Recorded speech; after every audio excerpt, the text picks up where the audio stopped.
Storage Part 1. In this nugget, we take a look at storage, and this will be Part 1. If I can draw a line here, there we go, Storage Part 1. We start off here talking about floppy disks and drives. Floppy disks are pretty close to obsolescence right now because they don't store very much. They're not very stable or reliable. They're much more subject to various types of damage than other storage media, but you may have customers that have old floppy drives on them, and they may have some data on old floppy disks that you need to be able to access. A better way to go, though, would be to use optical media instead. CDs and DVDs are much preferable to floppy disks and drives. And most computers nowadays have some kind of a CD or DVD reader or writer on them already. Also, flash memory is a very good way to go as well, and this is something that's particularly is overtaking any need that we had in the past for floppy disks, because although these generally store 1.44 megabytes, flash memory can store gigabytes worth of data, and it's a very convenient form factor as well. Can fit in your pocket, very easy to carry around. Also, solid-state drives are also a flash-based storage medium, and this is a very fast, high-performing kind of a drive that you can use in place of a mechanical drive, especially for situations where you need to be able to have very fast access to the main system drive. You know, isn't it something how storage has changed in the last few years? I remember my first hard drive was a 20 megabyte Seagate, and all of my friends said, "James, you're a fool. You'll never use half that storage space." Wow, were they ever wrong. I guess that's kind of like one of those old stories that us old folks tell to the younger folks. Like when parents tell their children, "Back when I went to school, I had to walk 10 miles to school, and it was through 2 feet of snow. It was uphill both ways." One of those kind of stories. But anyway, it really is something how storage has changed among other things. But one of the things that we still have to keep in mind is one of the old, antiquated methods of storage that sometimes you just can't get away from. That's right, floppy disks. Boy, are these things ever painful. Now, when it comes to these floppy disks, I almost misspoke myself horribly there. It reminds me, back when I used to work in an office building, I was part of a bowling team. And our bowling team was named, don't ask me why, the Floppy Disks. And then the secretary sent out an announcement via email about a bowling contest we had that was coming up, only she horribly misspelled the second word of this and left a letter out. Figure it out. So it kind of became an inter-office joke, which for some reason or other inevitably landed on me. I'm not quite sure why. But anyway, with our floppy disks, when you install them, they're going to be either drive A or drive B in most cases. Now, you can assign other letters if you want, but it's just kind of the conventional standard for them to be drive A or B. If you only have one floppy disk in the computer, or floppy drive in the computer, it would be drive A. If you have two, then it might be A and B. And then there were a couple of different sizes that we had. The older one was the 5 1/4 inch drive. Actually, it goes back even further than that. In decades past, there was actually an 8-inch drive, and I think there were even some other ones beyond that. But back in the early 80s or late 70s maybe, we had the 5 1/4 inch. But then any time where you have a modern PC, and I use modern very, very loosely with that term, then you would see a 3 1/2 inch floppy drive. That's probably going to be the focus on the A+ exam, is this form factor and this size. What we work with these drives and with these disks is that you will connect a 3 1/2 inch floppy drive using something called a Berg power connector. Let me see if I can find one. I think I got one right here. There it is. That's a Berg power connector. You can see it's got a little notch on it on one side over here, so that you don't mix it up, and it's also got some notching over here, again, to prevent you from plugging it in, I don't know, upside down, backwards, sideways, whatever. Now, also, before I move on, I would like to point out that most drives nowadays are actually not going to be the old kind of floppy drives that we used to install. And these would be installed much like a hard drive is also installed. It would have 2 screws on each side of the drive, and then you would install it into the drive cage using 4 screws. Very, very simple. There's really not a whole lot to it. And then you would install it in one of the 3 1/2 inch drive cage slots that you might have. This would have to be an external drive that you would install. That way you would be able to access it from outside of the case, whereas hard drives and the like are normally installed internally because you don't usually need to touch them or access them for any reason. But what I'm trying to get to there is, nowadays most of these are USB drives. So that you just plug in an external USB floppy disk drive, and then you can kind of carry it around with you and plug it into any machine that you might need it to be connected to. Normally what we're going to use a floppy disk for these days is to just transport small amounts of data, such as a few sets of drivers or something like that, or very small utilities or something. These are largely falling out of favor in favor of USB flash drives or thumb drives instead, because they store much more data, they're much more durable and easier to transport, not quite as bulky. So these really are kind of going away. I'm actually still surprised that they're actually even on the A+ exam, but there they are. And then by way of example, here is a USB floppy drive, and you just plug this USB into the USB port on the computer. Plug and Play will detect it, and then you'll be able to plug in a floppy disk into this disk drive, and it will be, you know, recognizable and usable. I actually have one around the office here somewhere, but it's been so many years since I used it, I couldn't find it, so I had to go to the internet and grab a picture of one. Okay, also what we have here to keep in mind is that you're going to be having something called, well, it's a 34-pin ribbon cable. And what's significant about this is where pin 1 is. Let me show you what I mean. If we go to a ribbon cable diagram here, a photograph that I took, we see that this is actually a pretty good ribbon cable for a number of reasons. Number one, it's got a big picture of a floppy disk on here, so you know that it's used for that purpose, because these are actually a little bit narrower than a normal hard drive ribbon cable, which is a 40-pin. Also, the other reason is the pin 1 item, which I was talking about earlier. Notice this right here, that pink line on the last ribbon over here, last part of the ribbon. This designates pin 1, which makes it easy to properly orient this on the drive, because you don't want to plug this upside down. So that if this is supposed to go on pin 1 on the drive, but if it goes instead on the opposite end and you put it in upside down, then it could cause the hard drive light, or rather the floppy disk drive light, to come on and stay on. And sometimes it could also damage this. Actually, I've seen some get damaged. It's not supposed to. It's supposed to just not work properly. But I've seen some get damaged. Anyway, then you can see here, if you want to count them all, there's 34 pin positions in this thing. This is also a pretty good ribbon cable in the sense that it has a key right there that prevents you from installing it upside down or backwards, and then a keyed position right here. So there's a number of different things that would prevent you from installing this one backwards, and it's a pretty good cable.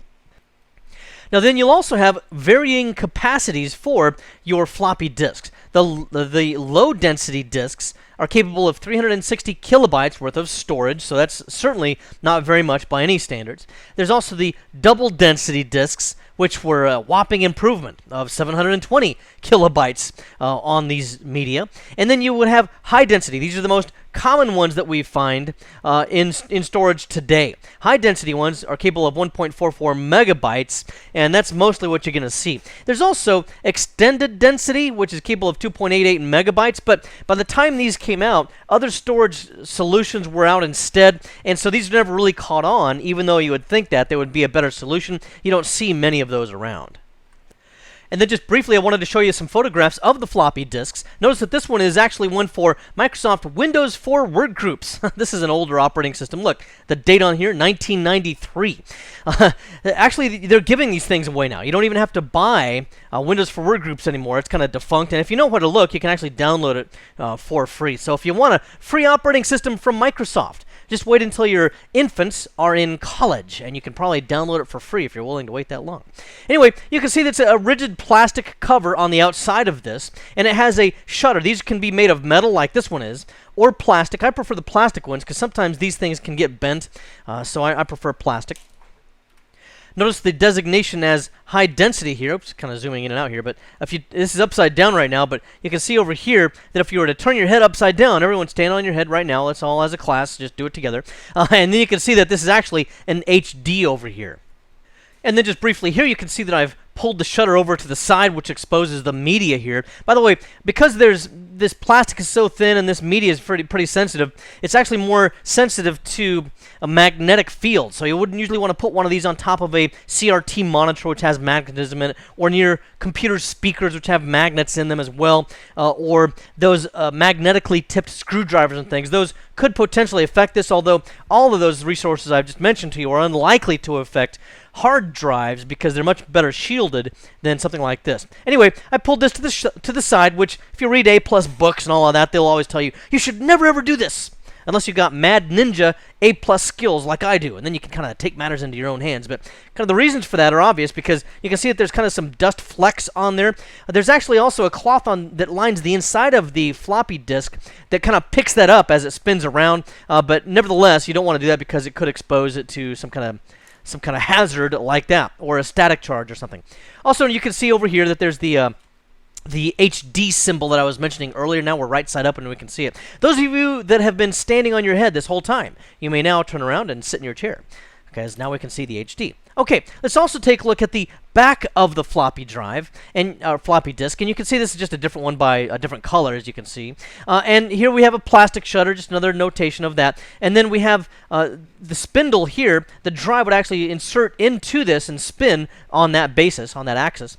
And then here we have something that's of importance as well. If you have a floppy disk that has important data on it, you don't ever want to delete or format that drive or something like that, format that disk, then you can take this tab, oops, I don't know what happened there, you can take this tab right here and you can flip it up. Just take your fingernail and flip it upwards, you know, like this, and then it would expose an empty square right here, and it'll look exactly like this side right here.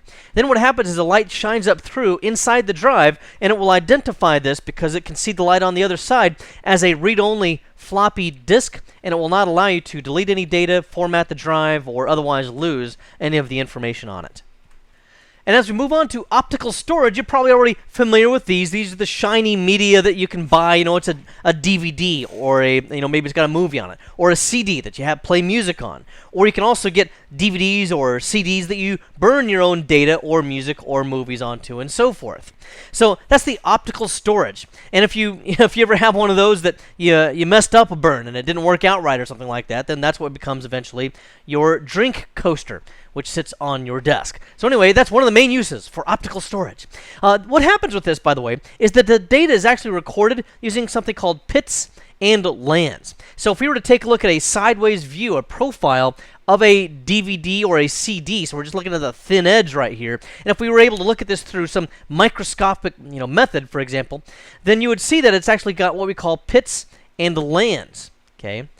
So what we'd have here is there's actually different elevations on these manufactured ones that you buy that already have a movie on them or already have music on them. And the lands are the higher elevation, what we see like this, little plateaus that you see on there. I'll put L for lands. And then the pits would be the depression or the valley that you see right here. And the lands might be ones, for example, and the pits might be zeros, for example. And in binary computer communication, you need zeros and ones to eventually come up with meaningful information. And they would be able to determine that this scene right here is from the dodging bullets scene in The Matrix or something like that. See, I exactly duplicated that scene. Maybe some of you are smart enough to recognize that right off. Because the combinations of zeros and ones I put into there. Anyway, from the manufacturer, they're made that way, so there's a physical elevation difference in there. And then when they are read in a CD or a DVD player, then the laser will shine on this, and it's able to distinguish whether or not it is a higher elevation or a lower elevation, and tell it whether or not it's a 0 or a 1 correspondingly. Now, if you have a DVD DVD burner or a CD burner, you can't just make your own elevations in this. So what happens there is the laser will come down and it will burn a pit onto the disc, and it'll be a darker color. Here I'll have a really shiny laser on here. A fiery red laser comes down on here, and it burns. I'm getting illustrative here. It burns a pit on here. And as a result, what happens when that occurs is that now when the reader reads from this, it interprets this darker space as a pit, and anything that doesn't have a darker space like this as a land. And so that's how you're able to kind of manufacture your own data on these RWs or these CDs or DVDs that you can burn yourselves. And again, of course, these are available as CDs. They're available as DVDs. They're available as read-only data or read-write data. If you use these in your burner and you're trying to write data to them, you can make it to a CDR, for example, or a DVD-R. This means you burn to it, but you cannot then erase that data and put other data on there in its place. With an RW, of course, you do have that capability. So that's just a little bit of the basic difference between those, and it's fairly obvious. Then we also have different speeds. For example, with a CD, you have 52x or 48x or something like that. When you buy your media, it may say on there that it's capable of 48x speed. Well, what is x? 1x is equivalent to 153.6 kilobytes per second. Notice the capital B there. Now, we generally round that, so it's called just 150 kilobytes per second. So if I had a 52x, what would that be? Let me get out my handy little calculator here. Like this. Okay, so it would be 153.6 times 52 would equal, so that'd be like 7.9 megabytes per second. So that tells you what a 52x drive would be capable of, although most of the disks, it seems, are only 48x anyway. So that's what that one would be. Then we would have a DVD. Now, sometimes people look at DVDs and they say, man, DVDs are slow, because my DVD is only capable of 12x. Well, not necessarily. Look at that. A DVD's 1x speed is 1.385 megabytes per second. So if I had a 12x of that, let's go ahead and take a look at our handy calculator here again. That would be 1.385 times, and it would be 12x, instead of 7 megabytes per second, which you'd have 52x on a CD, that would be 16.62 megabytes per second. So it's more than twice as fast on 12x as a 52x CD would be. And then you will also have a couple of different formats that you can work with here as well. You might have, and you've probably seen this, CD minus R, or CD plus R, or DVD minus R, and DVD plus R, and then CD and DVD plus minus RW as well. So you'll see these two different formats. What's that about? This is the older format. Oh, I made a little smiley face there. Look, there's a happy little guy right there. Anyway, the minus is the older format, and it's broadly compatible, but it's generally not considered as quite as good as the plus format. And you kind of have to split hairs in order to be able to get to see the differences of those. But really, if we want to split hairs just briefly here, let's just say I'm looking at the edge of a CD or a DVD, and I know it's supposed to be like a semicircle here. And if you look at this microscopically, you would actually see these little grooves on the media, and it would kind of be in a jagged formation like this. Well, the minus uses a certain pattern for this to designate timing and some other standards that it has to identify on the disk. The plus uses a slightly different pattern. Here, I'll just do a different pattern. Okay, that's exactly what the plus pattern is right there. Anyway.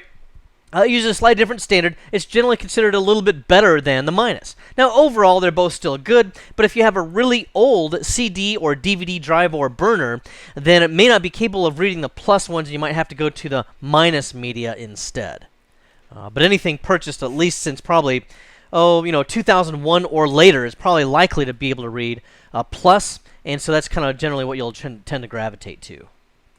Now, there are a variety of different capacities as well for these type of media. For a CD, the older ones were capable of 650 megabytes worth of storage, or 74 minutes. Now, why is there a correlation between storage and minutes? Because if you take a look at the disk, and this applies to both CDs and DVDs, they can spin at a constant speed. That's the center of the disk.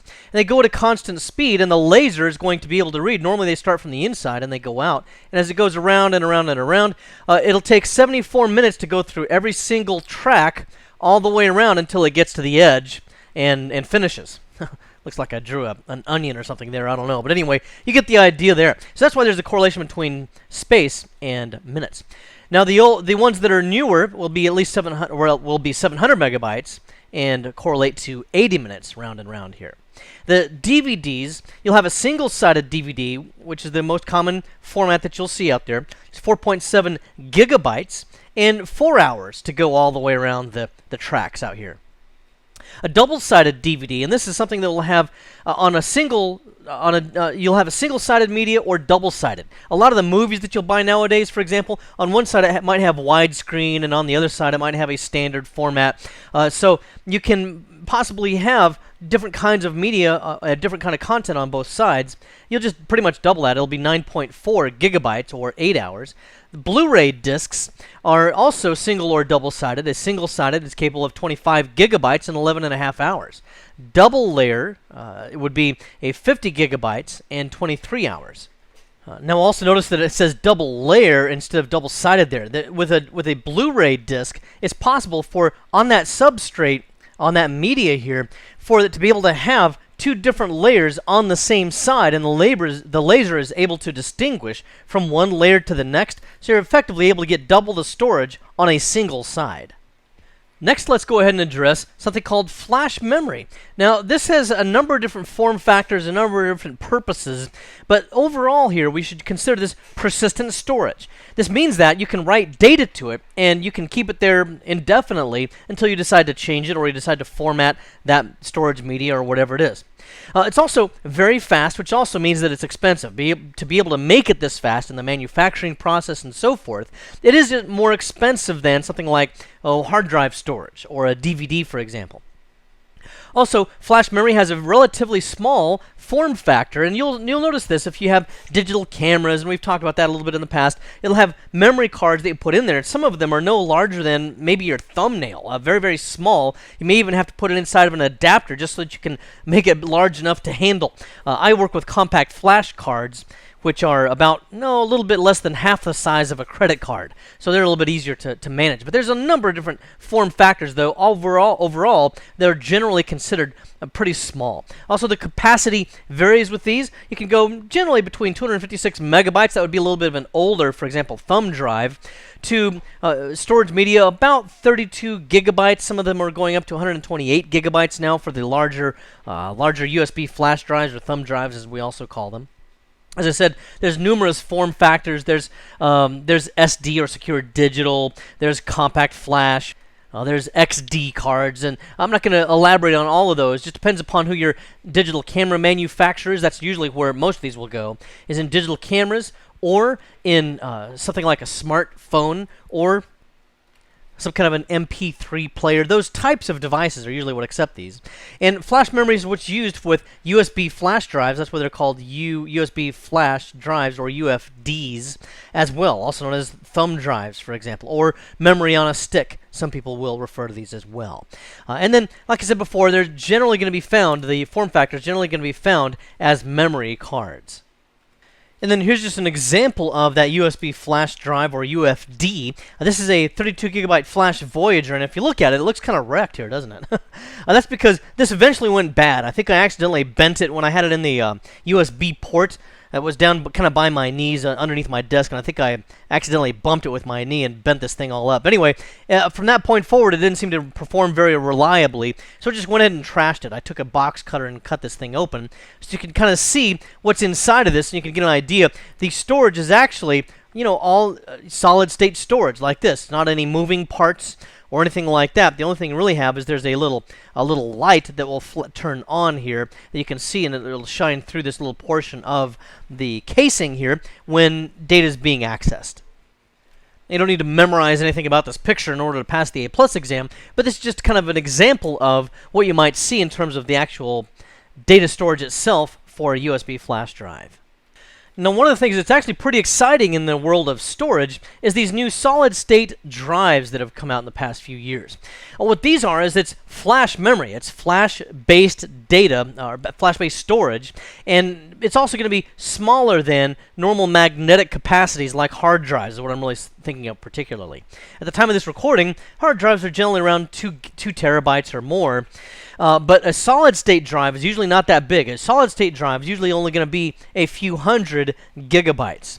Okay, so that's generally what you're going to see. For point of reference, I got a picture of one I grabbed here. This is a 120 gigabyte Western Digital one, for example. That's just this one's for a laptop, so you just plug it into your laptop. And the reason why you would want to use this, even though the storage capacity is smaller, is because it's flash-based. You don't have any moving parts. As a result, it could potentially be more reliable, although even flash memory eventually will kind of wear out. Even though there's no moving parts, it does have a lifetime.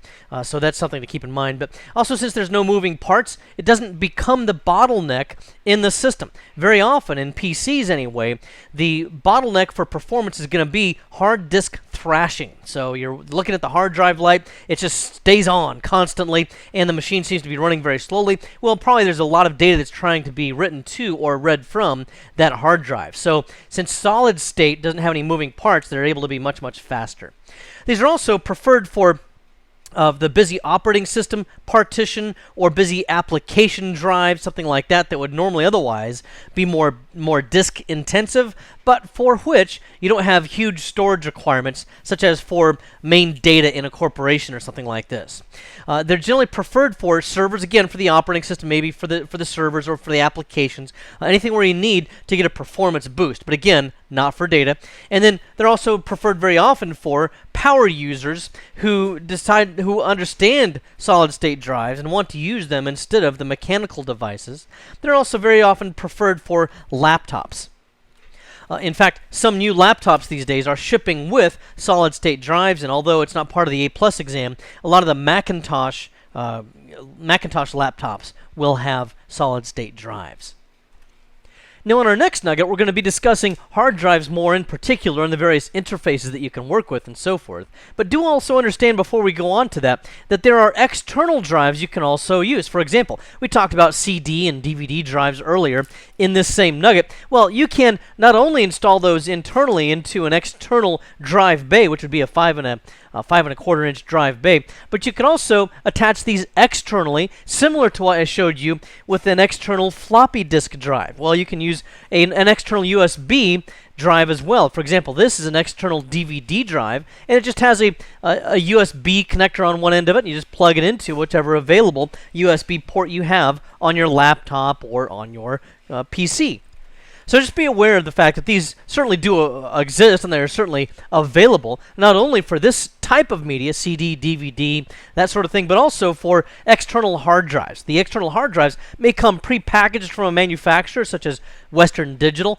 They have, for example, the Passport external hard drives, which do not even require additional power. They just use the USB power, and they seem to work just fine. But you may also need a more high-powered solution where you're using desktop hard drives on an external storage solution, and those usually will require additional power. And if that's the case, you might have something like this guy right here, and this is just got the cover removed off of this thing, but you can see that there's a fan over here, over on the left-hand side, right over in this area right here. My pen's kind of thin right there. Let me try it again. Like in this area, there's the fan, and then here would be your actual connectors. Okay, we'll talk more about these connectors in the next nugget, but this would be for the power for a serial ATA drive, and this would be the data 7-pin connector, 7-wire connector for the serial ATA drive. And then again, we may have seen these in a previous nugget as well, but that would be, for example, my power connection. I would just plug one end into this and the other end into a standard 110 wall outlet. And then I would also have the external USB connector. There would be one end of the connector would go here, and the other would go, of course, to my PC. And then I would be able to access this drive as an external drive on my PC. And this kind of takes us back to where we were earlier, to this whiteboard, where I was mentioning the external drives. The hard drives, of course, are one of the external drives you can use. Then there's an issue of whether or not something is hot swappable. This means that you can plug it in, or more particularly, unplug a storage device without losing any data. Typically, if it is a FireWire device, or an IEEE 1394 specifically, or if it's a USB or an eSATA, okay, most of those are hot swappable. In terms of USB, this also would translate over to USB flash drives, or UFDs, as well.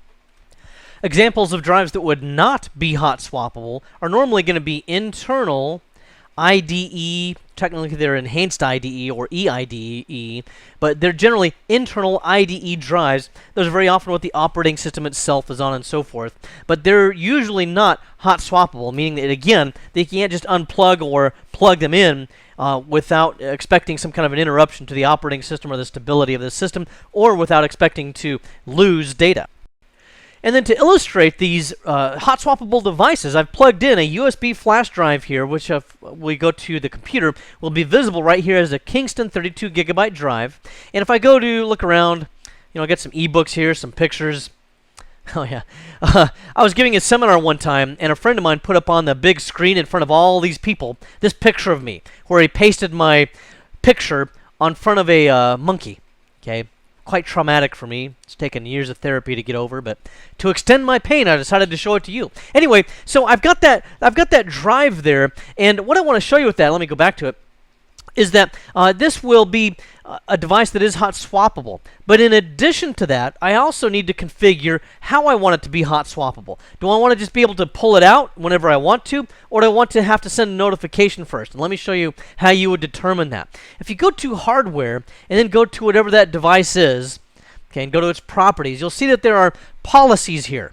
Okay? And on this Policies tab, there's Optimized for Performance, which means that if data is being written to the drive, whatever type of drive it is, again, it can be USB, FireWire, USB flash drive, whatever, then the system may pause writing to that drive if it's busy doing something else first. In other words, it might be servicing a request of you as the user, or servicing a request from software or the operating system, something like that. And then when it gets a little bit less busy, it may then write to it. The problem is, if I'm unaware of that, I might just pull the drive out before it's had a chance to write that data. And if that's the case, the data may be corrupt or only partially written. Otherwise, that's not a good thing. But the other thing I could choose is I could choose this top option, which is optimized for quick removal, and that would be the case if I don't want to use caching and I want write requests to go directly to that drive. Now notice that these are grayed out. That's partially a function of the fact that I'm using a virtual machine, which I talked about earlier, to demonstrate this to you, and it kind of locks down certain settings. Otherwise, I could just pick and choose back and forth between the two of those. But with Optimized for Performance selected, one of the things you want to be careful to do is if I decided to pull that out, and I wasn't sure if there was still data potentially being written to it, then I might want to safely remove it. And in order to do that, I would close this up, and I would close any other applications that were using that drive. Otherwise, it won't let you do this.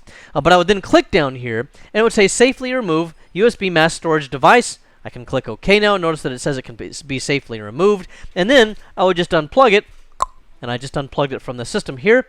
And we'll go back into the computer, and we'll see that that is now gone. So that is how we can work with these hot swappable devices and how you can determine whether or not it's safe to remove them. In this nugget, we took a look at storage. This was part 1, where we started off by talking about floppy disks and floppy drives. These are kind of antiquated, as I mentioned a couple of times, because they don't store very much data, generally 1.44 megabytes worth of data. That's very much overtaken by other storage media that we have now. One of those, which would be optical media. That could be a CD or a DVD, and these store 700 megabytes on a CD or 4.7 gigabytes on a DVD. Much better way to go, so we'd prefer those if we can. But another method that we can use to store data would be flash memory. This is going to be faster than any of these other methods that we see here, as well as the fact that it can store several gigabytes worth of data, and it's a very convenient form factor. We also have solid-state drives, which are very often nowadays used in laptops, for example, because laptops don't normally have the same storage requirements for data, so they don't need to be as large.